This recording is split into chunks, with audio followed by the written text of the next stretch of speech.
how can we develop our personal values.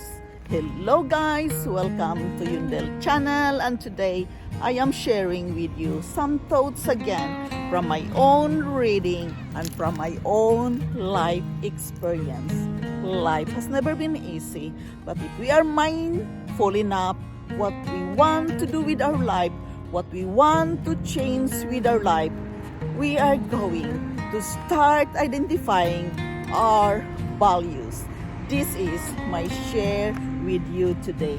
Thank you so much for tuning in. Thank you so much for dropping by here in my channel. And of course, this is also together from my life experiences, from my own understanding. How can we develop our personal values? To develop our personal values, guys, we must know the steps to creating distinct and meaningful core values that will serve you every area of our life and at work at the same time. Yes, guys, it is very important that we must start with a beginner's mind. Knowing our personal values changes our behavior. Yes, starts with a beginner's mind.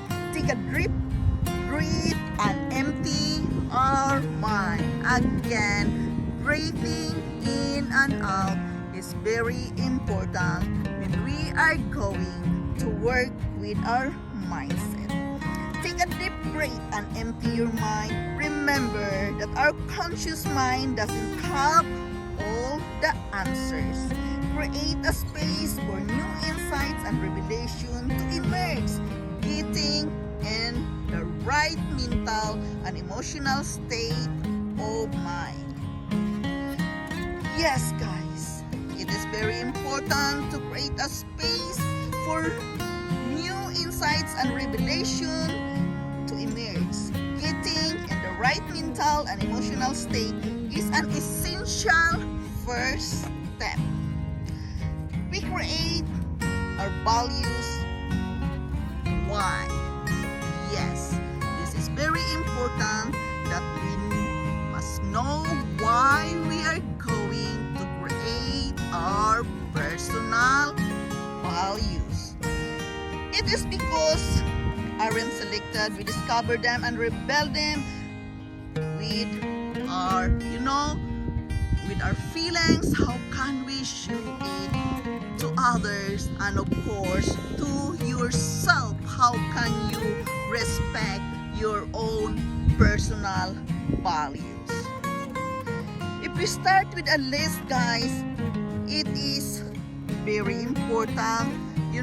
Again, a conscious scripting, writing it down.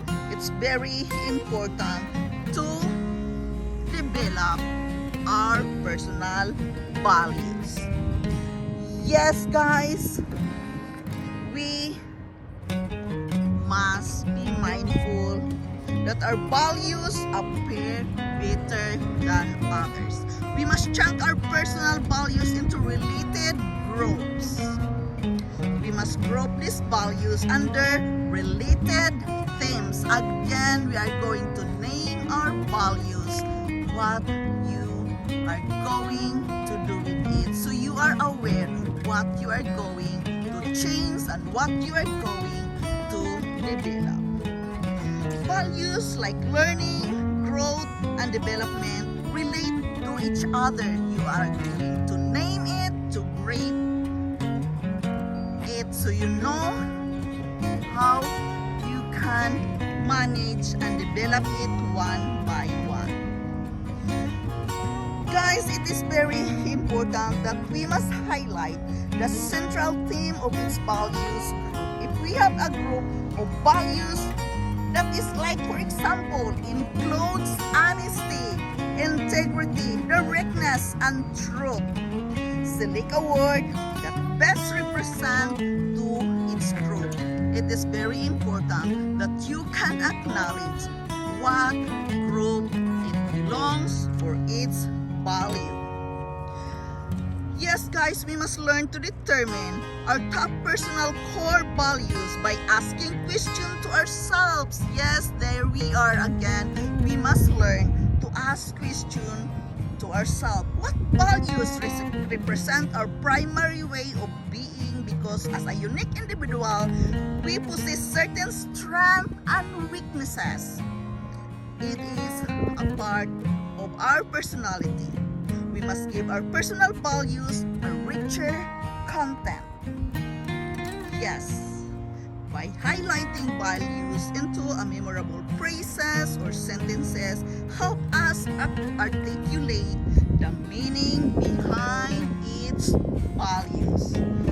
Yes, guys, we must group the values, we must name our values, and we are going to highlight each values in order to be aware what are you going to develop.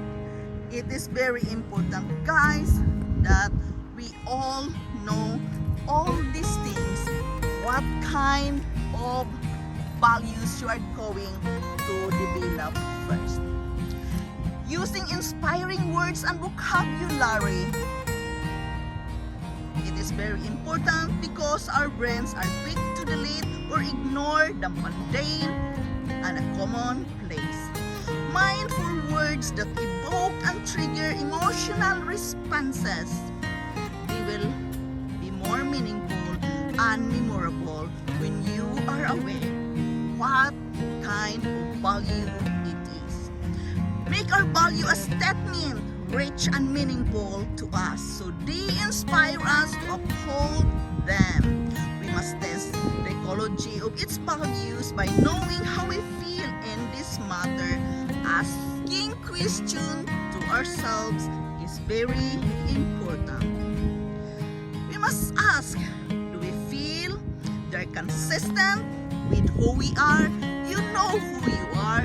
You know what values you are going to develop. Are we living in our personal values or not? You must know and think that all these questions we must identify and acknowledge in developing our personal values. Really, guys, it is very important that we can write a question. First, we are going to know what kind of values we are going to develop. We must group it into themes, name it, and identify it one by one. What values you want to highlight to develop it first. I know, guys, this is not easy. It's quite difficult for me to understand the whole thing. But guys, we all have values.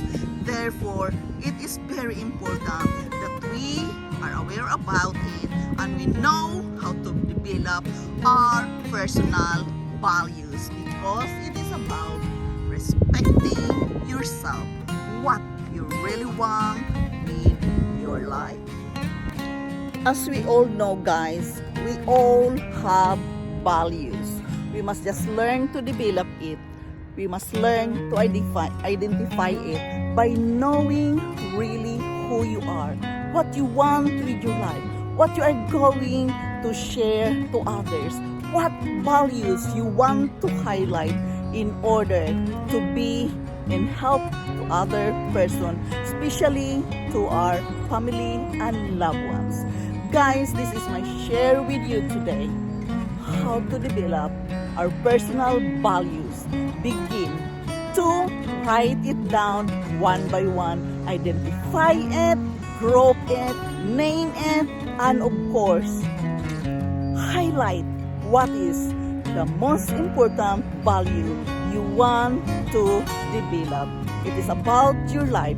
It is about respecting who you are. Again, guys, this is Yundel. Thank you so much for tuning in.